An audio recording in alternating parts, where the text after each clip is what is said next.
All right, folks, back on the Bossman show, in front of the show, Coach Tyson Helton, the Hilltoppers, West Kentucky out of Conference USA, ready to get at it again. Coach Helton, how you doing, man? I'm doing good. I tell you what, I need you to do my introduction every time I kind of do an interview or voiceover. You got it down for sure. Hey, I love to, coaches. Let's get. Hey, Harry Bryan, hit me up, but I got you, man. Yes, sir. Hey, Coach, let me ask you this, man. Tell me how important it was to have a true spring this year and a true summer, because last year it was just guys went out around off campus. You got them in a little late. So how was it having a full spring and summer to get guys ready for this fall camp here next week? You guys starting up here. Well, it was just great to be back to normal. You know, we're creatures of habit, and so last year was just a tough year to get done what you wanted to get done, and so it was great just to be back to pretty much normal life. And thought we had a great spring. Had a lot of new faces come in, new coaches, new players. Really, those guys gelled really well. Really had a great summer. Really had a great summer, and so we're just looking forward to getting to fall camp, keeping our fingers crossed that everything stays normal, to be honest with you. And Coach, talk about this, the mental growth of your young men having to go through a tough year in 2020. Talk about their mental growth, how they've grown as young men, and this adversity they had to face will help them for their life going ahead for many years from now. Yeah, it taught you in life. You just never know what's going to happen, and you got to always be able to respond in the right way. Life is not easy, and I think for everybody learned a lot about themselves, about their friends, their teammates, all those kind of things. So, what I'm really proud about from last year is just overall Western Kentucky in general, how we responded to COVID. I mean, we were able to manage through it. We got all 12 games in last year. All our players played. So, it says a lot about Western Kentucky under those tough circumstances and our mindset here about, how we approach things and how important football is for us. And so I think it's going to pay off for us this season. I thought we got closer as a football team. I really feel like our players really know each other well, and it's going to be a good thing for us going in this year. And talk about this, Coach, guys getting their bodies to grow, because I know when you still on stuff via Zoom is not the same as being actually to get those weights with a strict conditioning coach, get the diet, nutrition rights, the sleep patterns the right way. Talk about that piece of the puzzle too, Coach, because recovery, diet, and sleeping is so important to be successful on Saturdays. And it's out there for you guys. Yeah, I think the biggest thing is everybody works hard. There's not a college program out there that the guys aren't working hard, but it's really what you do when you're not in the facility that you get all the results from. And like you said, it's your health and nutrition. How are you eating? How are you sleeping? Sleep plays a huge part of it. And, we try to create a schedule here that the guys, again, I use the word creature of habit, but we get our guys on a routine and so that they have great workouts. We have great nutrition here at Western Kentucky. We track what they're doing at all times, their calorie intake, what they're putting in their bodies. We educate them extremely well about what's good, what's bad. But I think a piece that a lot of people don't look at is how much sleep are you getting at night? And that's where your body really recovers.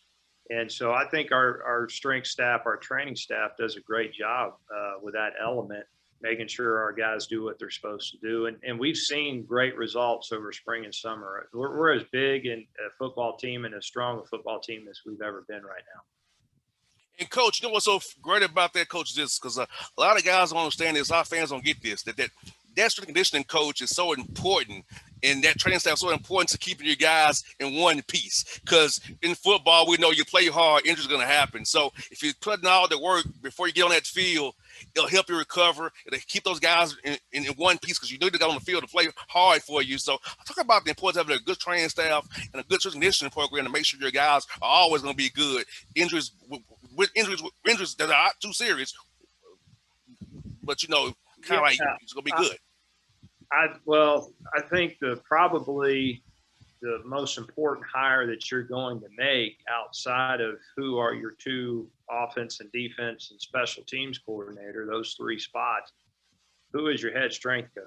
Because that's the guy that's going to be around your players the most. You think the head football coach would be the guy leading the way, but at the end of the day, my job is keep everybody in their lane, make sure my vision is being implemented, all those things. And the strength coach is a guy that's with the players the most. And so we've done a fabulous job here with our strength and training program. Jason Velkamp, our head strength coach, has put together a great staff.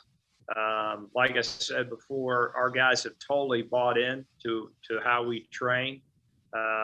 He does a great job of making sure all three phases of, strength and conditioning, nutrition, and how much rest and recovery are you getting. Those three elements play a big part of it. And so we're really excited to see those results play out on the field this year. Like I said, we're as big and as strong as we've ever been here. And I think all the hard work that we've put in is really going to pay off for us. And, Coach, you have a great non-conference schedule, Coach. I see you play Indiana. You go to the West Point, play Army, Michigan State. I tell you, Coach, at UT Martin, the Skyhawks, I'm an OVC guy. I went to Tennessee State, so I know about the Skyhawks. So tell us about that non-conference schedule you got and how interesting it's going to be for you guys to play those 4 games for you get that Conference USA gauntlet you got coming up after that.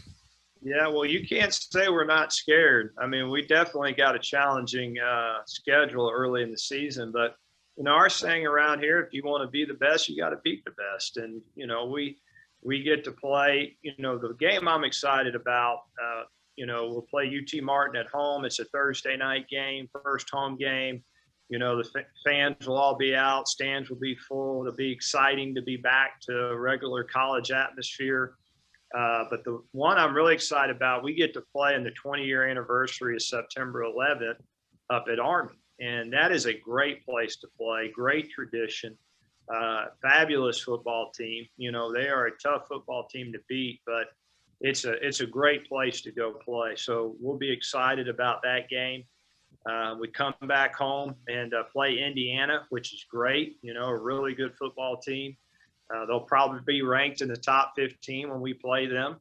And so we get them at home. So that's a great challenge, but we're excited about that challenge. And then we turn around and go to Michigan State. So, you're looking at a schedule that's challenging, but at the same time, you go win those football games, all of a sudden you're part of the national conversation, and everybody's talking about Western Kentucky. So that'll be good. And then we get into conference play, and we got UTSA at home in our conference home opener. And they're a really good football team. They're going to make a run on the West Side this year.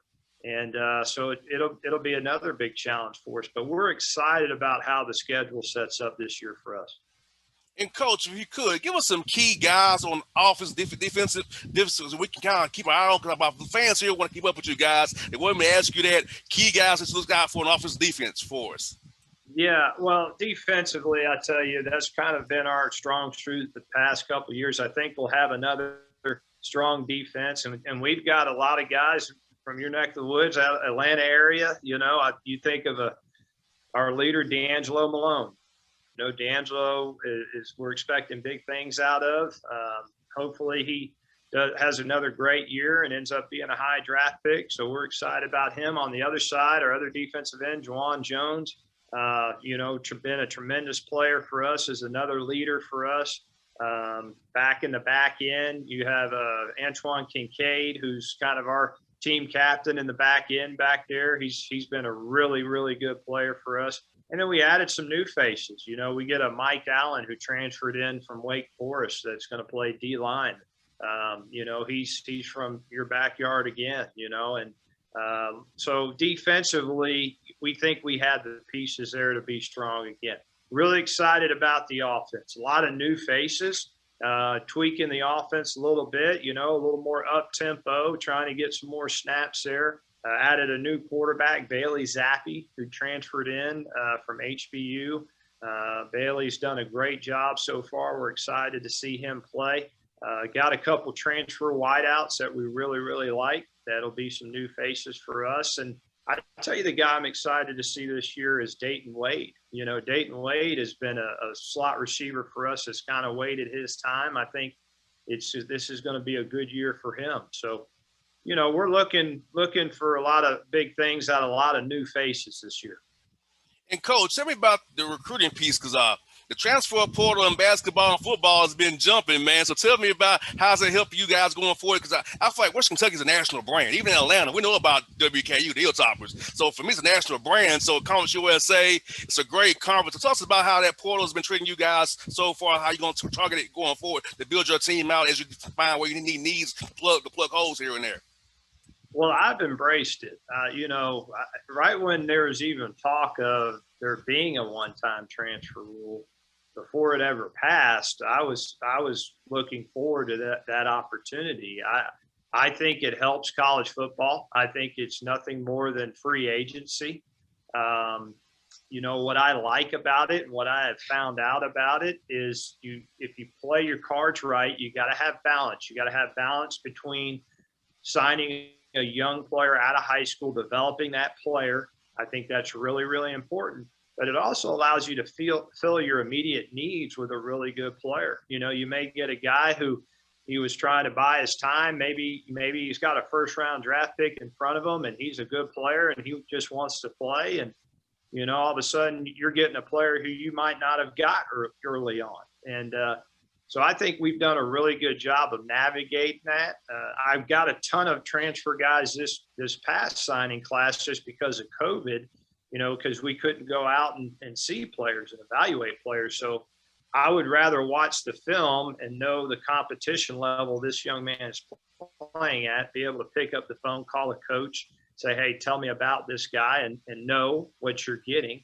And then what I've found is a lot of these guys that transfer in to your program, they need to make it work. Now they've had their one time to transfer. They know, hey, they need to make this work. So you're getting a mature player. You're getting a player who knows the process. You're getting a motivated guy who wants to play. You're getting a guy who understands what to do and how to do it. And he knows he's got to make it work. And so it's been very good for us. We'll see the results out on the field hopefully this year. But we've had guys from all over the country, and we brought them here in the spring and the summer, and you would have thought these guys had been together for 4 years.